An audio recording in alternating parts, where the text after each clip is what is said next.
죄를 짓고도 두 다리 뻗고 자는 사람은 세상에 없다는 말은 틀렸고, 세리는 지난 25년 동안 그 사실을 몸소 증명하며 화려한 성체 안에서 군림해 왔지만 사실 그 성체의 밑바닥에는 차가운 수녀원의 돌계단 냄새가 층층이 쌓여 있었습니다. 세리는 거울 앞에 서서 자신의 흐트러짐 없는 얼굴을 응시하며 오늘 있을 아들 양현빈의 맞선 자리를 떠올렸는데, 양현빈은 세리의 유일한 자랑이자 과거의 오점을 씻어내줄 유일한 세탁기였기에 세리에게 양현빈의 혼사는 목숨보다 중요했습니다.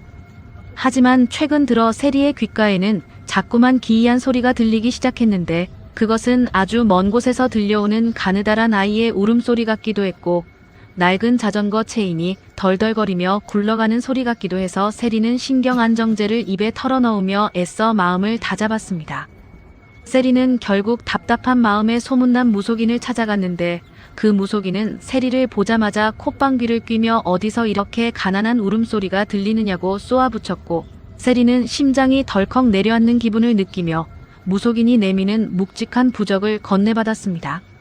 무속인은 뿌리째 뽑아도 그 흙을 밀고 나오는 것이 핏줄이며 남의 자식인 양현빈을 귀하게 키운다고 해서 자신이 버린 친자식의 천벌을 피할 수 있을 것 같냐고 서늘하게 일갈했는데, 세리는 그 말이 비수처럼 꽂혔지만 겉으로는 우아함을 잃지 않으려 애쓰며 복채를 내던지듯 주고 신당을 빠져나왔습니다. 세리는 쏟아지는 장대비 속에서 자신의 고급 세단을 몰며 수녀원 방향을 바라보았는데, 사실 세리는 지안을 버린 악독한 엄마라기보다는 지안에게 가난을 물려주지 않으려 눈물로 수녀원의 딸을 맡겼던 가여운 엄마였고, 그날 이후 세리는 단 한순간도 지안을 잊은 적이 없었습니다. 세리는 매년 지안의 생일이면 남몰래 수녀원을 찾아 기부금을 전달하며 지안이 잘 자라고 있는지 멀리서 지켜보곤 했지만 결코 나서서 엄마라고 말할 용기는 없었는데, 그 죄책감이 세리의 내면을 갉아먹으며 양현빈에 대한 집착으로 변질되었던 것입니다. 세리는 빗길을 질주하며 양현빈의 맞선 장소로 향하고 있었는데, 갑자기 어둠 속에서 자전거 한 대가 튀어나왔고, 세리는 급하게 브레이크를 밟았지만 둔탁한 타격음과 함께 자전거를 탄 여자가 바닥으로 나뒹구는 것을 막지 못했습니다. 차에서 내린 세리의 눈에 들어온 것은 빗물에 젖어 떨고 있는 지안이었는데, 세리는 지안이 자신의 친딸이라는 사실을 꿈에도 모른 채 그저 사고를 낸 가해자로서 당황하며 지안을 부축했습니다. 지안은 무릎에서 피가 흐르는 와중에도 세리의 비싼 옷이 젖을까봐 걱정하며 괜찮다고 미소 지었는데, 그 맑은 눈망울이 세리의 가슴을 미어지게 했고, 세리는 묘한 끌림과 통증을 동시에 느끼며 지안의 가방에 돈봉투를 찔러 넣어준 채 도망치듯 자리를 떠났습니다.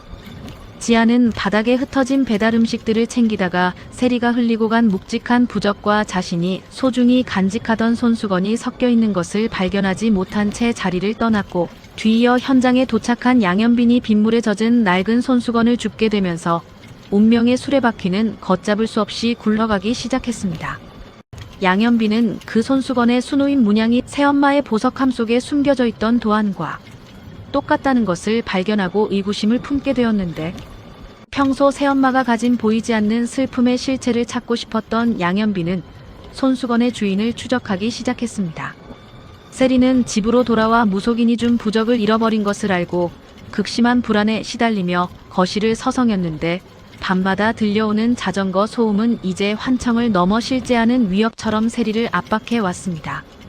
세리는 양현빈이 지안을 만나고 다닌다는 사실을 모른 채 재벌가와의 결합에만 몰두했지만, 무속인의 예언처럼 버려진 인연인 지안은 세리가 파놓은 구멍을 메우기 위해 세리의 삶 속으로 성큼성큼 걸어 들어오고 있었습니다. 양현빈은 결국 수녀원을 거쳐 지안의 정체를 알아내게 되었고, 지안이 겪어온 고단한 삶과 세리가 남몰래 해온 후원금의 연결고리를 찾아내며 큰 충격에 빠졌는데, 양현빈은 세리가 자신을 키우기 위해 다른 생명을 희생시켰다는 사실에 분노하기보다는 세리가 젊어진 고통의 크기에 가슴 아파했습니다.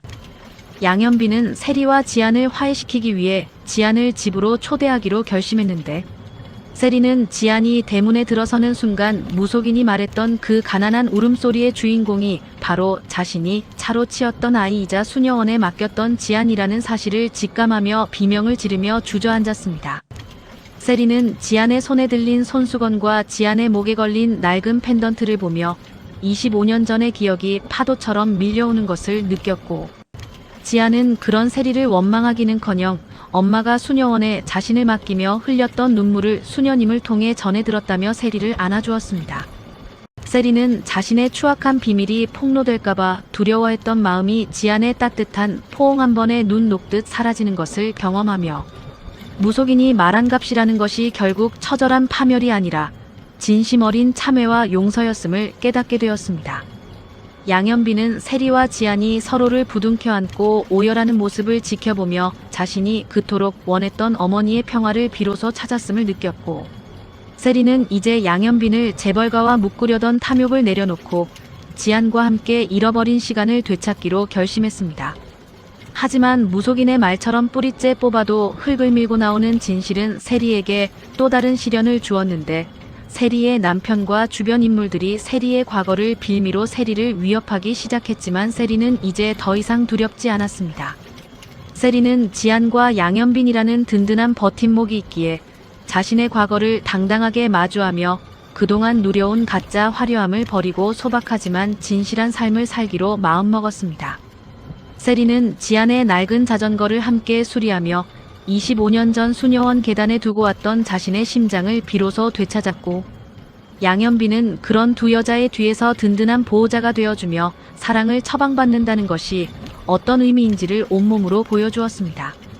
무속인은 먼 발치에서 세리의 집을 바라보며 콧방귀를 뀌었지만 그 눈빛은 처음의 서늘함과는 달리 묘한 안도감이 서려 있었고, 세리는 이제 밤마다 들려오던 아이의 울음소리 대신 지안의 웃음소리를 들으며 깊은 잠에 들 수 있게 되었습니다. 세리는 자신의 인생이라는 거대한 대본에서 가장 극적인 반전은 배신이나 복수가 아니라 결국 피보다 진한 용서였음을 깨달으며 지안의 손을 꽉 잡았고, 그 손의 온기는 세리가 평생 찾아 헤맸던 진정한 처방전이 되어 세리의 영혼을 치유하기 시작했습니다. 세리와 지안 그리고 양현빈은 빗길의 사고라는 악연으로 시작된 실타래를 사랑이라는 이름으로 다시 엮어나가며 세상에서 가장 아름다운 가족의 정의를 새로 써내려갔고, 세리는 이제 거울 속의 자신을 보며 더 이상 외면하지 않고 미소 지을 수 있게 되었습니다. 세리의 내면에는 여전히 폭풍이 몰아치고 있었는데 그것은 과거의 자신과 마주하는 고통이자 동시에 해방감이었으며, 세리는 지안의 방을 꾸며주며 지안이 수녀원에서 보냈을 외로운 밤들을 하나하나 보상해주고 싶어 했습니다. 양현빈은 세리가 변화하는 모습을 보며 그동안 어머니가 자신에게 쏟았던 집착이 사실은 지안에 대한 미안함의 투영이었음을 완벽히 이해하게 되었고, 양현빈은 지안에게 오빠로서 그리고 가족으로서 최선을 다하며 세리의 짐을 나누어 짊어졌습니다. 세리는 가끔씩 찾아오는 무속인의 환영에 시달리기도 했지만 그때마다 지안이 건네는 따뜻한 차 한 잔과 양현빈의 다정한 말 한마디에 다시 현실로 돌아올 수 있었고, 세리는 자신이 가졌던 모든 권력과 재산보다 지안의 존재 자체가 훨씬 더 값진 보물임을 매일같이 실감했습니다. 지안은 수녀원을 떠나 세상 밖에서 모질게 살아오며 익혔던 강인함으로 세리를 오히려 위로해 주었는데, 세리가 과거의 일로 자책하며 눈물을 흘릴 때마다 지안은 엄마가 나를 버린 게 아니라 세상으로부터 나를 지키기 위해 잠시 맡겨둔 것이라고 말해주며 세리의 영혼을 어루만졌습니다. 세리는 지안의 그 깊은 마음씨에 감동하며 자신이 지안을 위해 해줄 수 있는 모든 것을 고민했고, 단순히 물질적인 보상을 넘어 지안이 꿈꿔왔던 학업과 꿈을 펼칠 수 있도록 든든한 지원군이 되어주기로 약속했습니다. 양현빈은 세리와 지안 사이에서 가교 역할을 충실히 수행하며 집안 분위기를 밝게 만들었고, 세리는 이제 양현빈에게 강요했던 정략 결혼을 완전히 취소하며 양현빈이 진정으로 사랑하는 사람과 함께할 수 있는 자유를 허락했습니다. 세리는 지안과 함께 수녀원을 방문하여 그곳의 아이들을 위한 대규모 후원을 시작했는데, 그것은 세리가 지안에게 진 빚을 세상에 갚아나가는 과정이었으며, 세리는 그곳에서 어린 시절의 지안과 닮은 아이들을 안아주며 비로소 자신의 과거와 완벽하게 화해할 수 있었습니다. 무속인의 말대로 핏줄의 끈은 질기고도 무서운 것이었지만 세리는 그 끈을 공포가 아닌 사랑으로 다시 묶어냈고 세리의 삶은 이제 가시돋친 장미가 아니라 향기로운 들꽃처럼 피어나기 시작했습니다. 세리는 지안의 자전거를 차 트렁크에 싣고 가족여행을 떠나며 빗길에 그 끔찍했던 사고가 사실은 하늘이 보내준 가장 큰 축복이었음을 깨달았고, 세리의 인생 드라마는 이제 슬픔의 마침표를 찍고 행복의 시작을 알리는 느낌표를 찍으며 영원히 기억될 따뜻한 기록으로 남게 되었습니다. 세리는 문득 지안이 수녀원에서 보냈을 크리스마스를 떠올리며 가슴 한편이 시려오는 것을 느꼈고, 그때마다 지안의 손을 더욱 세게 잡았는데 지안은 엄마의 그 간절한 마음을 다 알고 있다는 듯이 세리의 어깨에 머리를 기대며 평화로운 오후를 만끽했습니다. 양현빈은 세리가 지안을 위해 직접 요리를 하는 모습을 보며 예전에 차갑고 도도했던 어머니의 모습은 온데간데없고 오직 자식을 사랑하는 평범한 어머니만 남았음을 느끼며 깊은 안도감을 느꼈습니다. 세리는 자신이 쓴 인생의 각본에서 가장 중요한 인물은 양현빈도 아니고 재벌가의 사돈도 아닌 바로 지안이었음을, 그리고 지안을 통해 비로소 자신이 완성될 수 있었음을 고백하며 눈시울을 붉혔습니다. 지안은 세리가 주는 사랑을 스펀지처럼 흡수하며 그동안 비어있던 마음의 구멍을 채워나갔고, 세리는 지안의 성장을 지켜보며 자신이 지안을 버렸던 그날의 선택이 얼마나 어리석었는지, 하지만 그 선택이 있었기에 지금의 지안이 이토록 아름답게 자랄 수 있었음을 인정하며 운명의 아이러니를 받아들였습니다. 세리는 이제 무속인을 찾아가지 않아도 자신의 운명을 스스로 개척할 수 있는 힘을 얻었으며, 세리의 집안에는 더 이상 가난한 울음소리가 아닌 풍요로운 웃음소리와 서로를 향한 신뢰의 향기가 가득 차게 되었습니다. 양현빈은 세리와 지안의 웃음소리를 들으며 자신이 걸어온 길보다 이 가족의 평화를 지키는 일이 더 가치 있는 일임을 새삼 느끼며 어머니 세리의 손과 동생 지안의 손을 겹쳐 잡으며 영원한 동행을 약속했습니다. 세리는 이제 빗길이 두렵지 않았습니다. 비가 오면 비가 오는 대로 그 빗줄기가 자신들의 인연을 더욱 단단하게 묶어줄 것임을 믿었기 때문입니다. 세리의 이야기는 여기서 끝이 아니며 앞으로 지안과 함께 써내려갈 수많은 날들이 세리에게는 곧 축복이자 처방전이 될 것이었고, 세리는 그 처방전을 가슴 깊이 간직한 채 매일 아침 지안의 얼굴을 보며 새로운 생을 시작하는 기분으로 살아갈 것입니다.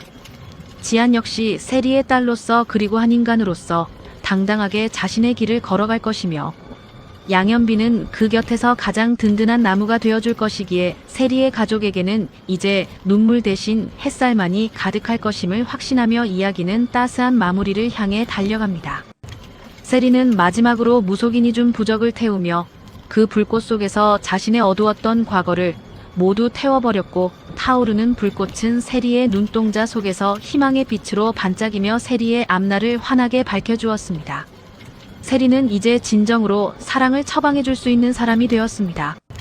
자기 자신을 먼저 사랑하고 그 사랑을 자식들에게 아낌없이 나누어주는 법을 배웠기 때문입니다. 세리와 지안, 그리고 양현빈의 사랑은 이제 그 어떤 풍파에도 흔들리지 않는 견고한 성체가 되어 세상에서 가장 따뜻한 보금자리가 되었으며, 그들의 이야기는 사랑이 가진 위대한 힘을 증명하는 살아있는 전설이 되었습니다.